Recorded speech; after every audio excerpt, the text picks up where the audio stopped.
They don't give you the trophies. I got the checks. I didn't get the trophies. Like, Jay got all the trophies, man. That's because he signed that contract. What contract? The one with Beyonce. If you don't sign, you don't give him a trophy, she ain't coming. Oh, the Beyonce done ran down on you once, Fifth. Come on. Man. She did. Worse, she jumped off the thing, off the ledge. I was like, I didn't really know what to do. That's the Jay. He says to Jay in his face. He'll look at you and go, nah, that happened. So Beyonce jumped down on you. She jumped down. Oh, she was like on a windowsill. Right. She was in Vegas. She said, come on, I'm talking to her. She jumped down. She was like, go to her. And I'm like, wait, what is she doing? That's me and Jay-Z stuff. This ain't got nothing to do with you, girl. Don't come on. So Hov wasn't there? I'm talking to Jay. As soon as I talked to Jay, she jumped down, came over. I said, oh, look at this. They about to jump you. You lucky Solange wasn't there. Yeah, you lucky Solange wasn't there. Solange was there. I would have had to reboot. Huh? What? So what did B say, or she was just staring at you? Nah, she came like she was ready. Like I thought something was gonna happen. And I'm like, yo, whoa. She's throwing me off now. Because I don't know exactly how to respond to this. You are still Beyonce. I'm sitting on instead of going, she goes, what is this case? I'm like, wait, what happened? I look at Jay, he goes. While certain influences attempt to stall advancement and limit those around him, 50 operates with a distinct mindset, disciplined, purposeful, and unwavering, channeling adversity into forward motion and elevating his entire circle in the process, demonstrating that true strength lies not in restricting others, but in building opportunities and driving collective success. I mean, Jay-Z's on a whole nother level. Like, I mean, you know, he's like, but you know what I like about 50? 50's on a whole nother level, but he's still approachable. You still get to meet the people and you know, Jay got to remember the people that made him. You know, I'm not saying I don't got respect. I respect Jay-Z, 50, used to respect, you know, Diddy, but all that crazy going on. But, you know, I always respected him because I looked at, for New York, those were like the... Tensions are intensifying as Beyoncé appears to be approaching a pivotal turning point, following 50 Cent's announcement of a new documentary aimed at dissecting entrenched power structures within the industry. Long-standing alliances and discreet loyalties are now under closer scrutiny, with attention shifting toward individuals once considered beyond challenge. As public sentiment evolves and external pressure mounts, uncertainty grows around the next move, whether she will reshape her direction, strategically distance herself from the unfolding narrative, or take a decisive step back to reassert control over her legacy during what is shaping up to be a critical period of industry-wide accountability. Finally have 50 Cent coming out confirming that he does have more dirt on Diddy, that he didn't even get to put in the 4 episodes on the Netflix Diddy documentary. And since it's 50 Cent, it's so hard telling what in the world he all has, but he said this in reference to the video footage that he got of the man recording Diddy before Diddy went to jail. And on top of all of this, he said more people came forward to him with allegations that didn't even make it into this Netflix Diddy documentary. And he alluded that he is about to drop this all on YouTube. He sat down to explain some of this on the Sherry show yesterday, and she said, it shocked a lot of people to see this personal footage of Diddy.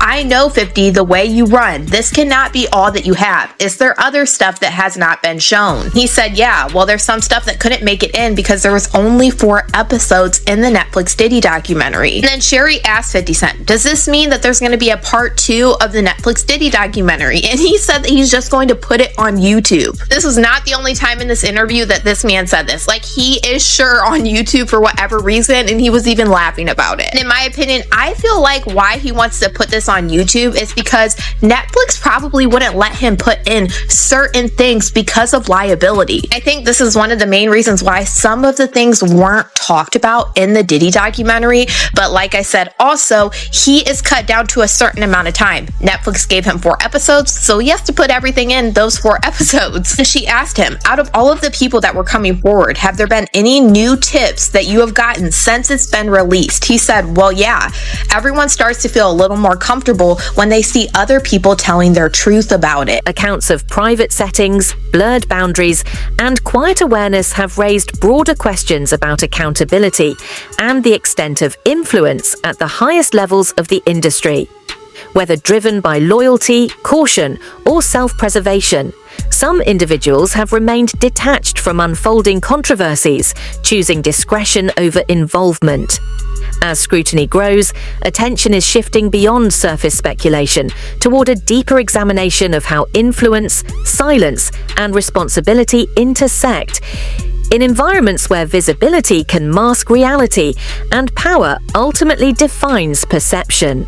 I mean, Jay-Z's on a whole nother level. Like, I mean, you know, true. he's like, but you know what I like about 50? 50's on a whole nother level, but he's still approachable. You still get to meet the people and you know, Jay got to remember the people that made him.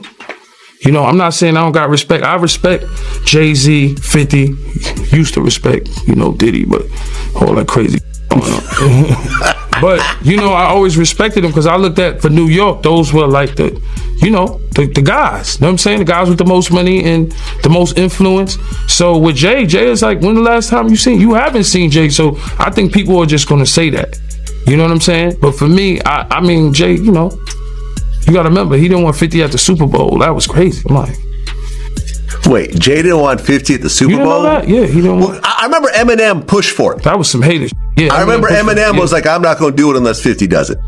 I heard that. Yeah, but I didn't know that Jay was trying to stop it. I don't think Jay. I don't know. 50 never told me that, but I don't think Jay wanted him there. I don't know because of what some of the. I mean, back you know, forth, it's competition. You got to think 50 always been competition for Jay. Remember, I'm about $1. What the 50 Cent? Yeah, that was a long time ago. That was what 9. What was that? 9. But after that, they did a song together. Remember the whole 50 was always competition. Then remember Jay said, yo, 50's coming. He told Siegel and them and Memphis Bleak and all them. Yeah. And come on, 50's like, he's on a whole nother level. You got to remember, he came after Jay and Rockefeller. G-Unit came, and people might on G-Unit, but with Eminem, Dr. Dre, 50 Cent, nobody has outsold us, bro. Yeah. Nobody has had the effect that we had. What unsettles many observers most is the wider discussion around power, influence, and the way young talent is shaped in an industry where boundaries can become unclear. Persistent rumors and second-hand accounts have intensified concerns about imbalance, control, and cultures that may normalize questionable conduct over time. When success arrives early under the direction of influential figures, perspectives can be shaped in ways that are difficult to reassess later.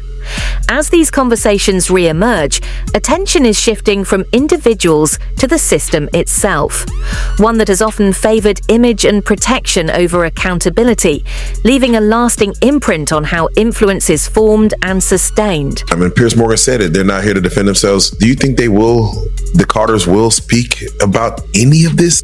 About Beyonce what's going is on? losing hundreds of thousands, millions of followers every day.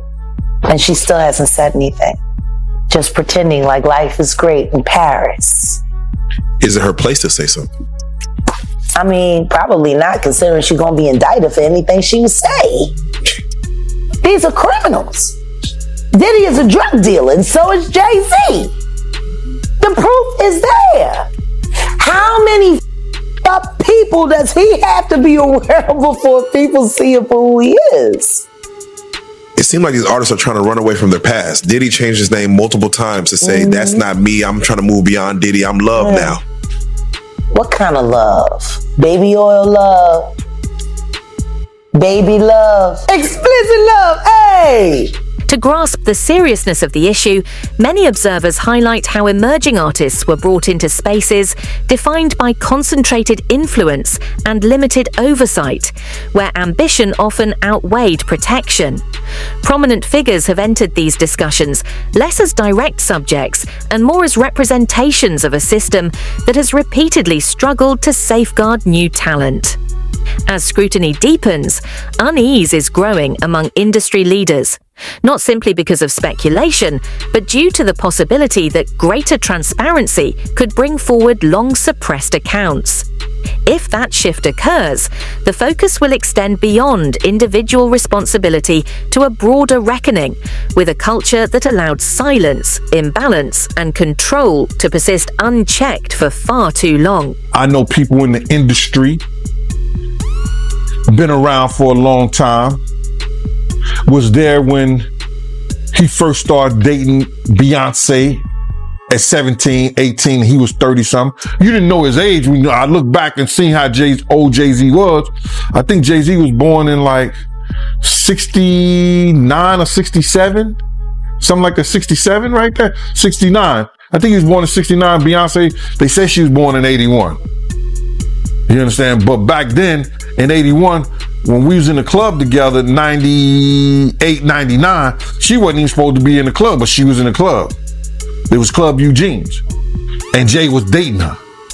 And at that time, if you look at Jay's age, he was about 30 years old. So, isn't she still somewhat a child? To me, she is. But I guess they protect child. That's how you protect a child. You know, dating her at the age of 30-some years old and she's 17, 18 years old. If that's her true age. We really don't know her true age because Gabrielle Union said she went to junior high school with her, and Gabrielle Union is considered 6-7 years older than Beyonce age that she getting. So we really don't know. Jean characterized both men as possessing a sharp awareness of power, influence, and leverage, well before public attention caught up. Yet their distinction lay in how they navigated that landscape. One leaned into visibility, assertive, high profile, and constantly active in the public eye, while the other operated with calculated restraint, advancing through boardrooms, private discussions, and deliberately cultivated networks.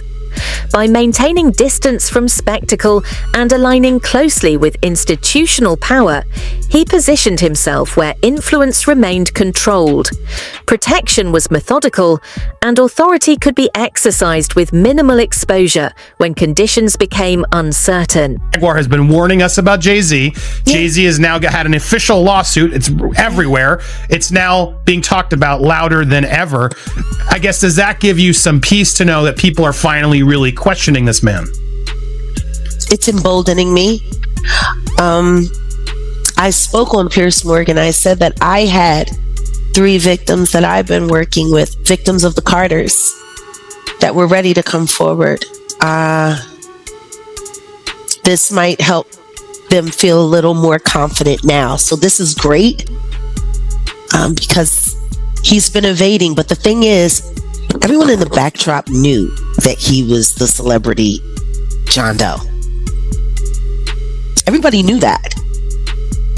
They knew it when I did Piers Morgan. Is Beyonce celebrity B? I hope to God not. But she was around. And she's very... she's got enough on her plate. After everything that happened with the election and everything that's happening right now, I'm not going to dump on that woman. She got better fish to fry. Well, what I will say is that her husband, she knows exactly who he is. Yeah. She knows. If there was a perceived misstep in Jay-Z's otherwise highly controlled rise, some observers point to his association with certain influential circles that are now being re-examined under renewed public attention. Connections once framed as strategic alignment are increasingly discussed in terms of long-term implications, as narratives around past relationships resurface. What was previously viewed as mutual advantage is now being reassessed through a more critical lens, underscoring how even carefully constructed careers can face retrospective scrutiny when context shifts and questions of accountability come back into focus. It's kind of funny to me, man, is that Diddy used to hate Jay-Z. He hated Jay-Z enough when he was trying to get Ja Rule to go at Jay-Z. This is back in the early 2000s. Did Diddy always say negative things about Jay around you? The time he was trying to get Ja Rule to go at Jay, yeah, he was. They worked it out. Was there a reason behind it? I couldn't tell you the reason behind it. It's probably because Big had died. I don't know what it was, man. I don't know why he wanted Ja Rule to go at Jay. I guess if he kept them beefing or kept them into some bullshit, he could rise up in between both of them. You know what I mean? It definitely was some snake shit. Speculation is increasing that the documentary's release could become a turning point, prompting significant personal or professional recalibration behind the scenes for Beyoncé. Over the years, she has maintained a tightly managed public image, consistently reinforcing her brand through periods of scrutiny and industry turbulence. Past challenges have typically been met with restraint and long-term strategic positioning rather than public reaction. Point of view, because I know you heard the statement that, Jay lawyer came out with about how he wasn't really friends with Diddy. From your point of view, was they really friends or no? How close was Diddy and Jay-Z? They was close enough that they wasn't playing basketball, they wasn't playing baseball, they wasn't playing football, and they wasn't playing hockey or soccer for Diddy to come on stage, pat him on his ass, and then make the statement to people in the world that can't nobody call me Sean but Jay-Z.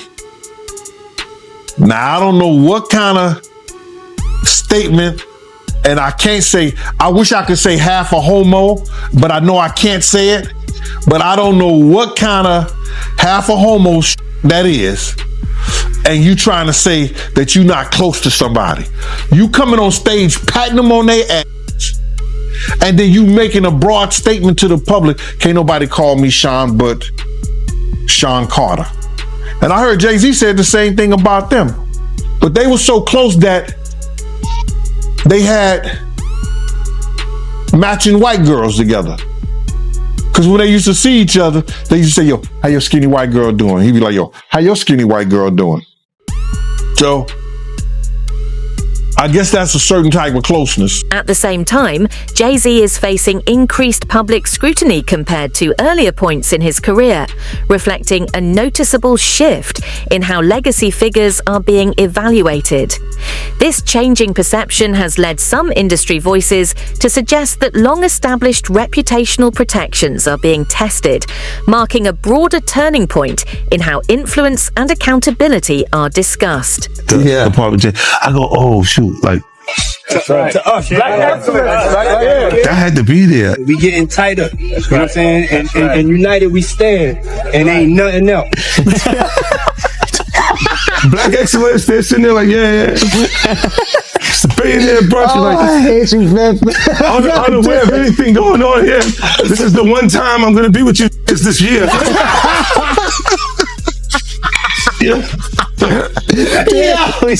Come on, bro. That's crazy. Look, when Jay signed his contract, the big one was with Beyonce.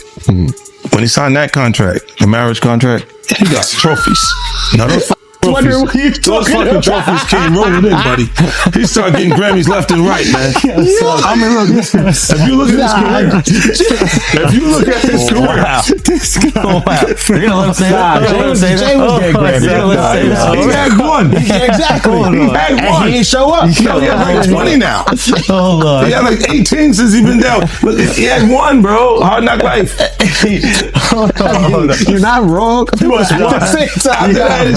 He got them shits. He's like drinking. His pictures where he's like, thinks the cup. Wait a minute. So you're saying the success is derived from the marriage? I've absolutely been treated differently. The accolades. Because he's no longer viewed as what, like a street or gangster rapper. Now he's viewed as a businessman, entrepreneur, family man. And the biggest ones because of the position Beyonce's. Oh, wow. 50 Cent recently shared an Instagram video teasing the next phase of an upcoming documentary project, drawing renewed attention and speculation around figures including Jay-Z. The development has also sparked discussion about whether Beyoncé is at a strategic turning point rather than an emotional one. Diddy really screwed over Mark Agnifilo. I gotta say, this is awful that Diddy owes his life to Mark Agnifilo, literally his life, because he could have gotten life in prison were it not for Mark Agnifilo, his defense lawyer, who had a brilliant strategy. And Diddy screwed him over when he hired this videographer to chronicle his life without telling Mark Agnifilo that when Diddy and Mark were on the phone, this videographer was recording what Mark clearly expected to be an attorney-client privileged relationship. Now, it is true that the client holds that privilege. The lawyer doesn't. But Mark's clear expectation was that this was a private conversation. These were private conversations, and that he and Diddy could talk openly. And Mark could talk to Diddy not just as a client, but as a person, and tried to guide him in a time leading up to his arrest. And unbeknownst to Mark Agnifilo, Diddy has got this guy recording the conversation as he's sitting there saying, "You are screwing this up. You are messing up this case. We're losing." And knowing that that's on tape. And it's almost like he's performing for the camera and not telling Mark what's going on. Calls, I'm getting it as your boss. Yo, man, how 50 get? Blah, blah, blah. Yo, Puff, take this out doing that. Let me explain something to y'all. All right? Whether it's NDAs, whether it's whatever. When these young boys come in, first of all, he only deal with young videographers because he want to rob them, and he know that they want the opportunity to follow Puff Daddy, P. Diddy. They want that opportunity. So they get him at a low price anyway. But when you stay out so many hours a day, Puff wants a videographer with him 24 hours a day on call. Whether we on a yacht, whether we on a ship, wherever we at, he wants to videotape that, right? So now, they come to agreement. They come to whatever the pay is going to be. But then it be so many hours on that invoice that he don't want to pay. He gets in touch with the office. He gets in touch with the chief of staff. Yo, what is this I'm paying? What is this I'm paying? You know what you paying. You was outside all of these hours. It's 160 something hours in a week. You was outside 140. That's the invoice he put in. So now, being if you got a contract and he don't stand to that contract, guess what happens? He could do whatever he want to do with that footage. So now that footage goes to the highest bidder. And 50 had to be the highest bidder to get this is business.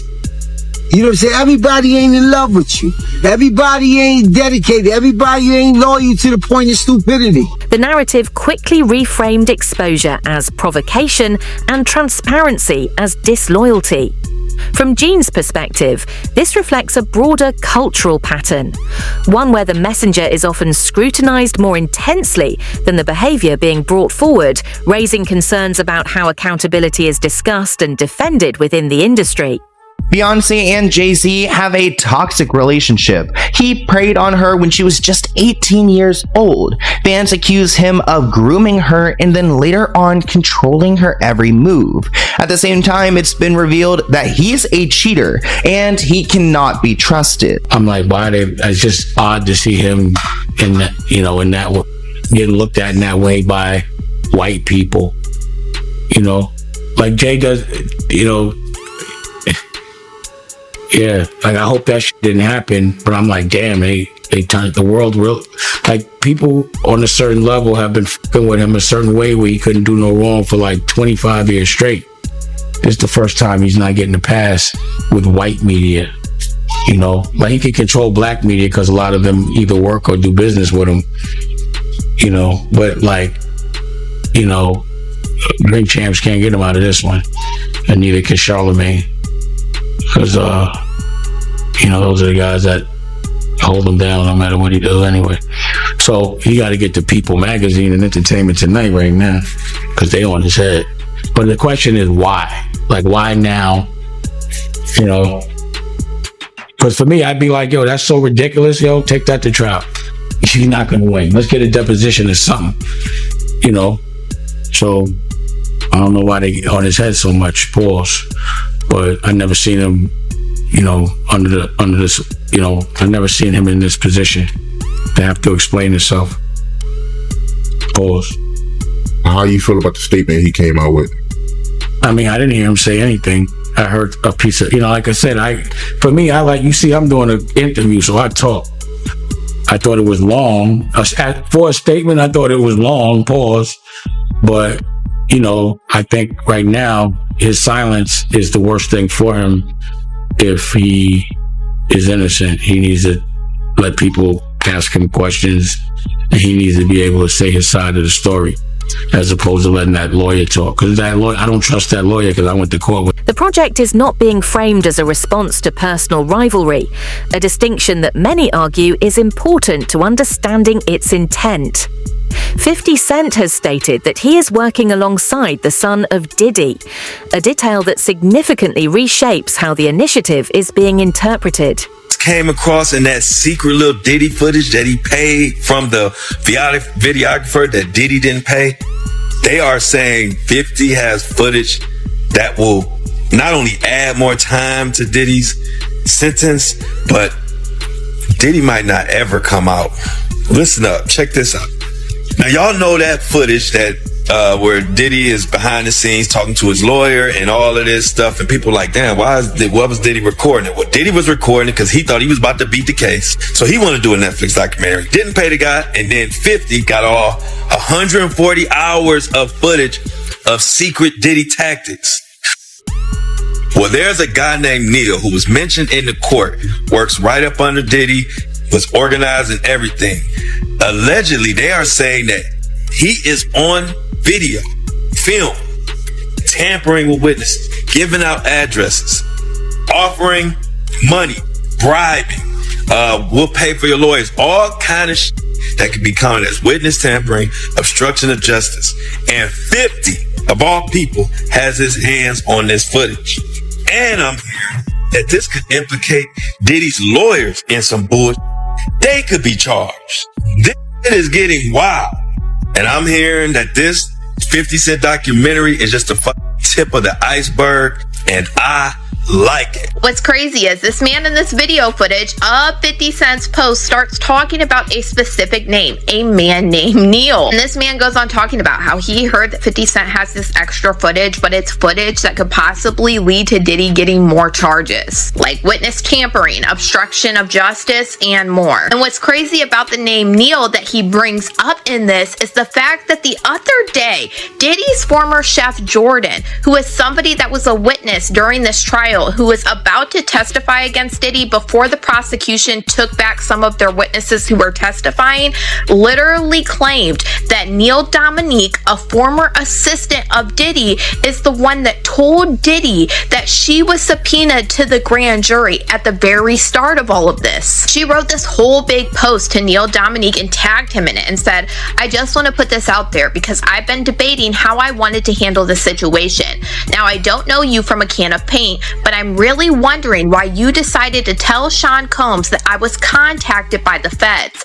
I saw that you wrote him a good character letter too. Come to find out, you were actually providing Puff with information on a whole bunch of people throughout the case. So my thing is, why were you so comfortable putting me in danger? Why were you so comfortable putting other people in danger? You provided addresses to him. Were you like a double agent working for the feds and Puff? This is actually crazy because she alleged that Neil Dominique was approached by the feds as well in this investigation into Diddy because he was a former assistant of Diddy. The situation is increasingly being framed as a moment of uncertainty, with speculation focused on whether Beyoncé will prioritize stepping back to protect her long-established legacy or remain publicly aligned with Jay-Z as scrutiny intensifies.